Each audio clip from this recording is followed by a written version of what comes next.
আমাকে শোনা যাচ্ছে? বিসমিল্লাহির রহমানির রহিম।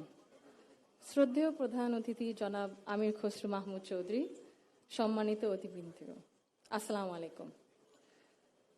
শুরুতে আমি আন্তরিক ধন্যবাদ জানাই আয়োজকদের, যারা আজকের এই সুন্দর আয়োজনটি করেছেন, যেখানে আমরা সবাই আমাদের ভিন্ন ভিন্ন মত, পথ ও অবস্থান প্রকাশ করার সুযোগ পাচ্ছি। আজ আমরা যারা এখানে উপস্থিত, আমরা সবাই একরকম নয়। আমাদের আদর্শ আলাদা, অভিজ্ঞতা আলাদা, দৃষ্টিভঙ্গিও আলাদা, কিন্তু তারপরেও আমরা একসাথে বসেছি, আলোচনা করছি, কারণ আমরা সবাই দেশের জন্য, দেশের মানুষের জন্য ভাবছি।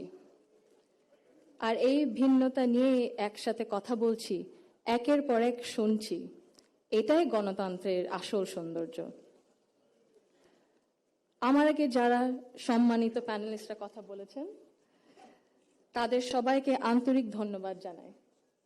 আপনারা অনেক কিছু বলেছেন, হয়তোবা আমিও বলে ফেলবো, সো আমাদের একটা মাইন্ডসেটে আই থিঙ্ক সিমিলারিটি আছে। আমার খুব ভালো লেগেছে শুনে। আমি আজ এখানে দাঁড়িয়েছি ভিন্ন এক অনুভূতি ও আবেগ নিয়ে। বাংলাদেশের পলিসি লেভেলটায় আমার প্রথম বক্তব্য এটা। আমি এমন কেউ নয় যার কাছে সব প্রশ্নের উত্তর আছে বা সব সমস্যার সমাধান জানা আছে। তবু আমি বিশ্বাস করি, নিজের ছোট্ট জায়গা থেকেও সমাজের জন্য, দেশের জন্য কিছু করার আন্তরিকতা আমাদের সবার মধ্যে থাকা উচিত। আজ আমি এসেছি শুধু শুনতে, শিখতে এবং একসাথে কাজ করার মনোভাব নিয়ে এগিয়ে যেতে। Today's dialogue is about women shaping the nation. But before we speak about shaping the future, we must be honest about the everyday lives, realities shaping women's lives in Bangladesh. My earliest understanding of women's roles in society came from my family, as it does for most of us. Long before we encounter policies or laws or institutions, our homes become our first classrooms. They teach us what is possible, what is acceptable, and what is expected. In my home, certain things were never questioned. It was never questioned whether a woman could pursue an exemplary medical career while raising a family. It was never questioned whether a woman could build a nationwide social welfare organization on her own merit. It was never questioned whether a woman was fit to lead, to command authority in a room full of men. And it was never questioned whether the men in our lives would stand alongside the women in their lives as equals. My mother continued to excel professionally as a cardiologist in government hospitals, often in patriarchal settings, because she had encouragement and support at home to balance both career and family. In 1979, my Nanu, Saida Iqbalmand Banu, began using her own home to open a free elementary school for vulnerable and disadvantaged children. What began as a personal act of care grew into one of the earliest NGOs in Bangladesh, Shurubhi, creating meaningful and lasting change in young people's lives. The belief that women's dignity must be recognized both privately and publicly was also reflected in my grandparents' lives and leadership beyond our family. My grandfather, President Zaima Rahman, understood that development was incomplete if women were excluded. He saw women as capable contributors at home, at work, and in public life. And that belief carried into the choices he made as a leader. Under his leadership, the expansion of the garment sector meant millions of women entered formal work for the first time, gaining independence and income. The creation then of the Ministry of Women's Affairs reflected a conviction that improving the lives of women and girls required intention and structure. Clinker বেশি থাকলে cement বেশি খাঁটি। Anwar cement. These were not just policy decisions, but they were an extension of the values that he lived by personally. That foundation was carried forward by my grandmother, Begum Khaleda, who understood the transformative power of education that gave women voice, choice, and confidence. Under her leadership, girls' education was treated as a right, not a privilege. Free secondary schooling alongside program in secondary education and became a model replicated beyond Bangladesh.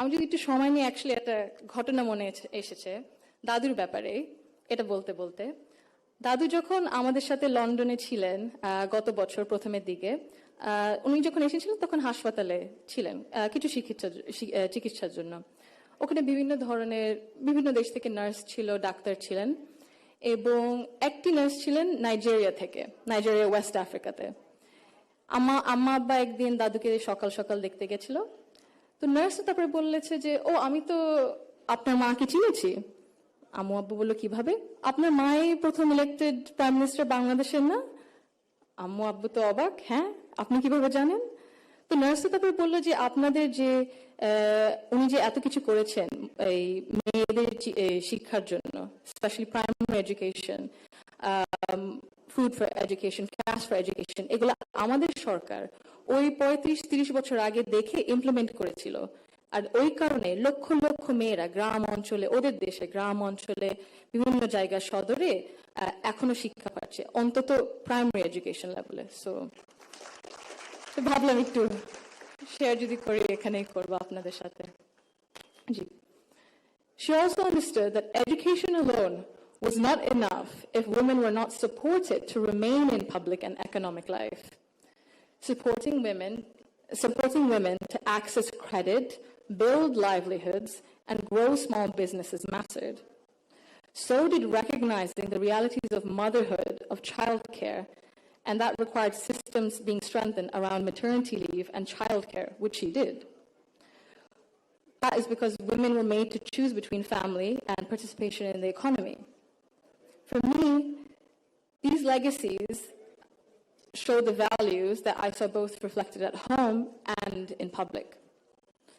I was privileged to grow up surrounded by exceptional women, confident, capable, and accomplished. I was equally fortunate to have male role models, including my father and my grandfather, who valued those women and never felt threatened by their strength or ambition.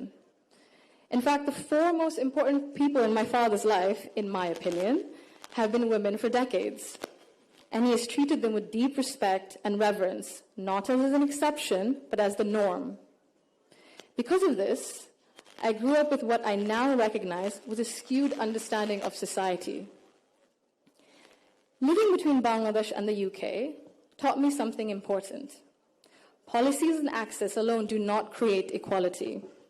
You can expand education, pass laws, set national targets, but if social norms and daily expectations and mindsets remain unequal, empowerment remains fragile. This is not about overt discrimination. Inequality often survives through habit and comfort, through what feels normal. In Bangladesh, women still perform around 85% of unpaid household and care work, spending over 7 times as many hours as men on this labor each day. This work is valued at 19% of our GDP and remains largely invisible in economic planning and national decision-making. This makes something very clear. Gender equality is not a women's issue, it is an economic and national issue.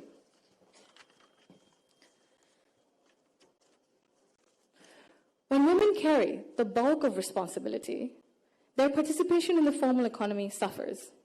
Despite significant gains in girls' education, women's labor force participation in Bangladesh remains below 40% compared to over 80% for men.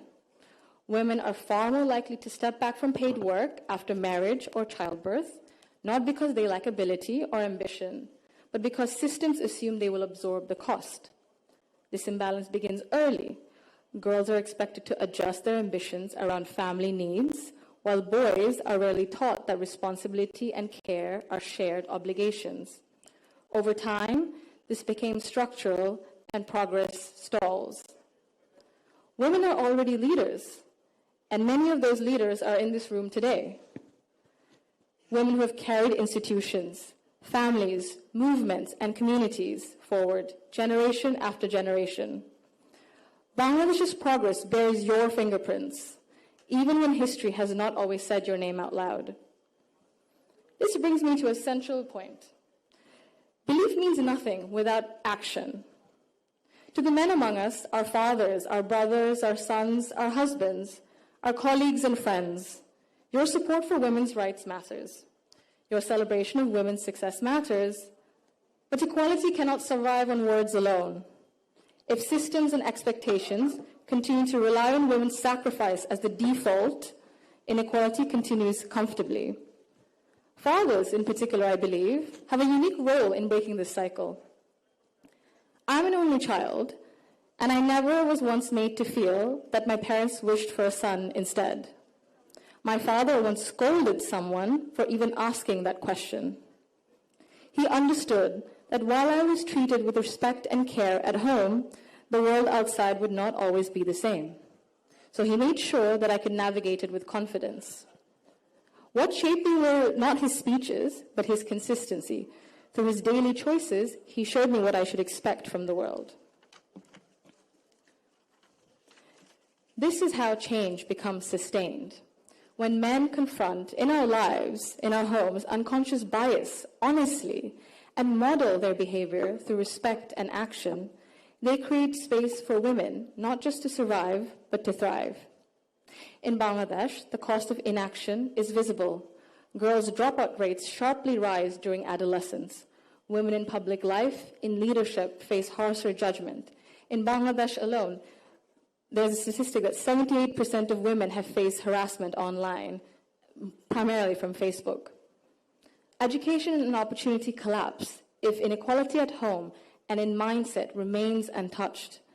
And for a country facing climate change, economic and political transition, demographic pressure, Bangladesh cannot afford to sideline half its population through exhaustion and social expectation. When women are welcomed rather than sidelined, they do not only change their own lives, they change the future of their families and the future of the nation. If Bangladesh wants real progress, not symbolic success stories, but sustained national development, then empowerment cannot stop only at classrooms, only in offices or policies.